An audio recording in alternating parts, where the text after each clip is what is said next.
probe teams are saying that absconding accused Nida Khan is related to Red Fort bomb blast accused Dr. Shaheen and in fact met her in Delhi. तो दोस्तों आपने देखा कुछ media houses का कहना है कि TCS Nashik के कन्वर्जन रैकेट जिहाद में शामिल वहां की एचआर मैनेजर निदा खान का link 2025 Delhi red fort bomb blast की अक्यूज्ड डॉक्टर शाहीन शाहिद से है। ये वही शाहीन शाहिद हैं जिसे अलेजिडली जैश ए मोहम्मद के वुमेन विंग मोमिनात से जोड़ा जा रहा है। फिलहाल ये टीसीएस की एचआर मैनेजर और दिल्ली बॉम्ब ब्लास्ट की अक्यूज का कनेक्शन कितना सही है कितना नहीं उसकी पुष्टि हम नहीं करते, पर पुलिस का अभी तक ये कहना है कि सोशल मीडिया पर सर्कुलेटेड कंसर्न्स में पॉसिबल एक्सट्रीमिस्ट लिंक्स या फॉरेन फंडिंग की बातों का एग्जामिनेशन अभी चल रहा है और फिलहाल कोई एविडेंस इस बात को सपोर्ट करने के लिए सामने नहीं आया है। बाकी फिलहाल निदा खान गायब है और रिपोर्ट्स के मुताबिक उनके भिवंडी में छुपे रहने की खबरें सामने आ रही हैं। दरअसल निदा खान का रोल टीसीएस कन्वर्जन रैकेट में एक मास्टरमाइंड की भूमिका में बताया जा रहा है, जहां वो मुस्लिम मेल एम्प्लॉयज और हिंदू विक्टिम्स के बीच एक लिंक का काम कर रही थी,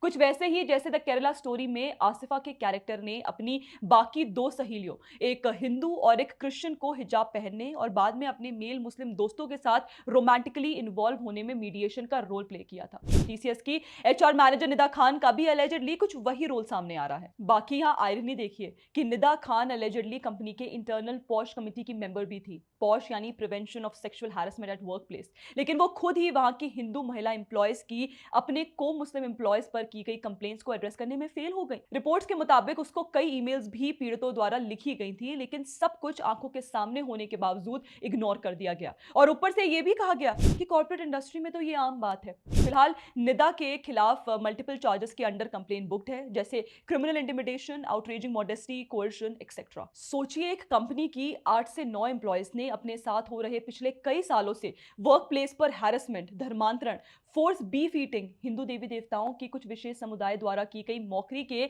इंसिडेंट्स को सामने लाया। लगभग 9 एफआईआर रजिस्टर हुई हैं, जिसे लेकर फिलहाल 6 लोग यानी दानिश शेख, तौसिफ अतर, रजा मेमन, शाहरुख कुरैशी, आसिफ अंसारी, शफी शेख गिरफ्तार कर लिए गए हैं। सोचिए ये कन्वर्जन जिहाद रैकेट इतना सीरियस बताया जा रहा है कि पुलिस को 1 महीने के लिए टीसीएस की बीपीओ यूनिट के अंदर अंडरकवर जाना पड़ा। इसके बाद एक एक करके हिंदू लड़कियों पर हुए ये केसेस का खुलासा हुआ। बाकी नासिक पुलिस ने एनआईए को इस केस के रिगार्डिंग अप्रोच किया है और उनकी अटेंशन एंड कॉपरेशन की मांग की है। फिलहाल टीसीएस ने अपने लोकल यूनिट के सारे ऑपरेशंस को सस्पेंड कर दिया है। एम्प्लॉयज को वर्क फ्रॉम होम के लिए बोल दिया गया है और उन्हें मना कर दिया गया है कैंपस में रिपोर्ट करने के लिए, और आगे की सारी नई रिक्रूटमेंट्स को भी रोक दिया गया है।